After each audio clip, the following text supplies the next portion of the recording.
안녕하세요. 오늘 저희가 함께 살펴볼 자료들은 영어 단어학습법, 그중에서도 키리보카라는 프로그램에 대한 건데요. 네, 특히 영어를 외국어로 배우는 우리 같은 EFL 학습자들을 위해 개발되었다고 해서 좀 흥미로운 것 같습니다. 맞아요.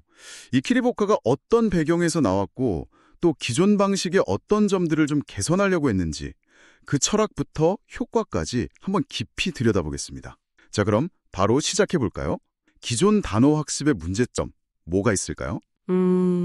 많은 학습자들이 단어 뜻 자체는 어떻게든 외우는데 막상 예문이 너무 어렵다는 거죠. 아, 맞아요. 저도 그런 경험 많아요.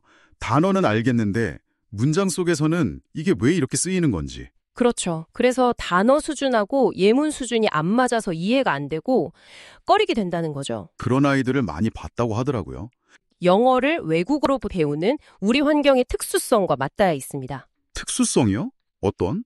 그러니까 원어민 아이들한테는 정말 숨 쉬는 것처럼 당연한 am이나 have 같은 단어들 있잖아요. 네네. 그런 기본적인 단어조차도 우리 EFL 학습자들한테는 사실 좀 설명이 필요할 수 있다는 거예요.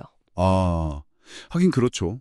원어민이 아니니까요. 네. 그래서 그냥 원어민들이 많이 쓴다는 단어 목록, 사이트 워드 같은 거 있잖아요. 그걸 그대로 가져와서 쓰기보다는 우리 실정에 맞는 좀 더 맞춤화된 접근이 필요하다. 이 자료들은 그 점을 굉장히 강조하고 있습니다. 그래서 이제 키리보카가는 대난이 나오는 거군요. 네, 그렇다고 볼 수 있죠. 자료를 보니까 키리보카의 가장 큰 특징은 정말 철저하게 EFL 학습자 기준으로 설계됐다는 점인 것 같아요. 맞습니다. 시작점 자체가 다르죠. 아주 쉬운 가장 기본적인 단어부터 시작해서 총 10단계를 거치면서 5,000단어까지 점진적으로 늘려나가는 방식이더라고요. 네, 단계별로 아주 체계적으로 구성되어 있죠. 근데 단순히 단어 수만 늘리는 게 목표가 아니라 최종적으로는 로알드 달 시리즈 정도의 책을 혼자 읽을 수 있게 만들겠다는 목표가 상당히 구체적이고 인상 깊었어요. 그렇죠. 막연한 목표가 아니라 실제적인 읽기 능력 향상을 지향하는 거죠. 특히 각 단계별 단어 수준에 맞춰서 예문 구조도 아주 단순하게 시작하는 점이 눈에 띄더라고요. 1단계는 주어 더하기 비동사 이런 식으로요. 아, 네. 그게 중요합니다. 단어만 따로 외우는 게 아니라 그 단어가 쓰이는 가장 기본적인 문장 구조 속에서 자연스럽게 익히도록 유도하는 거죠. 문맥 속에서 단어랑 구조를 같이 배우게 하려는 거군요. 네. 그리고 그 학습 방법의 핵심으로 하루 10분 듣기를 강조하는 점도 주목할 만합니다. 듣기요? 하루 10분? 네.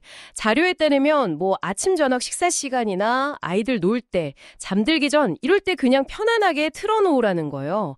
반복적으로 노출시키는 거죠.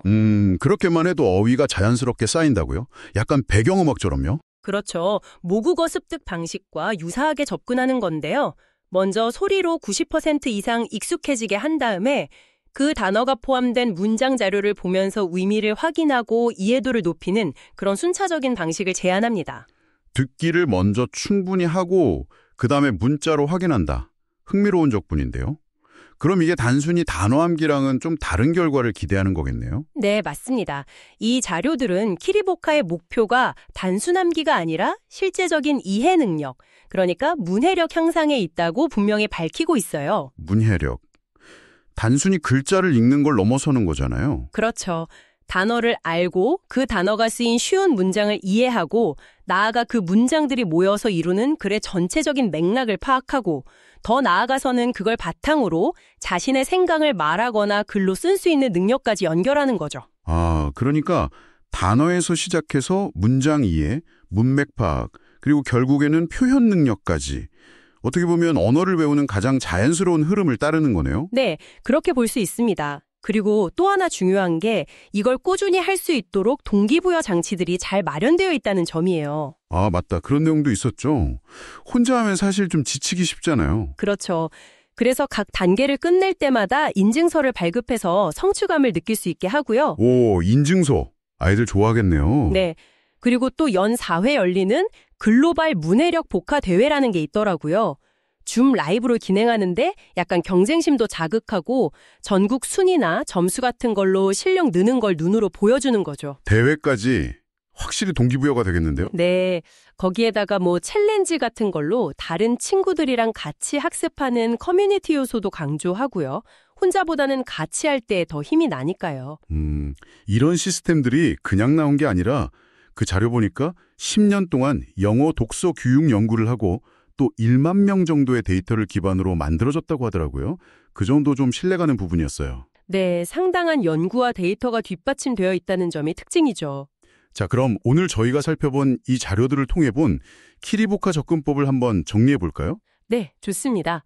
우선 EFL 학습 환경에 맞춰서 단계별로 어휘를 확장하고 네, 쉬운 것부터 차근차근요. 그리고 그 단어 수준에 맞는 아주 쉬운 문장을 통해서 자연스럽게 문맥 속에서 이해하도록 돕고 그렇죠. 듣기류 중심으로 반복 노출하면서요. 맞아요. 듣기 중심의 반복 노출 그리고 학습을 지속할 수 있도록 여러 가지 동기부여 장치들을 마련했다는 것. 네, 인증서나 대회, 커뮤니티 같은 것들이죠. 이 모든 것들이 결국에는 단순 암기가 아니라 영어 문해력 향상이라는 최종 목표를 향하고 있다는 걸 알 수 있었습니다. 네, 아주 잘 정리해 주셨네요. 여기서 한 걸음 더 나아가서 이런 질문을 던져볼 수도 있을 것 같아요. 어떤 질문일까요? 이렇게 어릴 때부터 언어를 배울 때요. 그냥 지식을 막 꾸역꾸역 외우는 게 아니라 점진적으로 또 맥락 속에서 이해하고 활용하는 경험을 쌓는 것이 과연 언어 능력 향상에만 영향을 미칠까 하는 거죠. 아, 언어 능력 외에 다른 부분에도 영향을 줄 수 있다. 네. 어쩌면 나중에 커서 어떤 분야에 좀 복잡한 정보나 새로운 지식을 접했을 때 그걸 회피하기보다는 이거 한번 파고들어 볼까? 하는 그런 자신감 혹은 좀 탐구적인 태도 자체를 길러주는 데도 영향을 미치지 않을까요? 와, 생각해보니 그럴 수도 있겠네요. 단순히 영어 단어 몇 개 더 아는 것 이상의 의미가 있을 수 있겠군요. 네, 이것이 어쩌면 오늘 우리가 함께 이 자료들을 탐구하면서 얻을 수 있는 또 다른 중요한 시사점이 아닐까 그런 생각을 해봤습니다.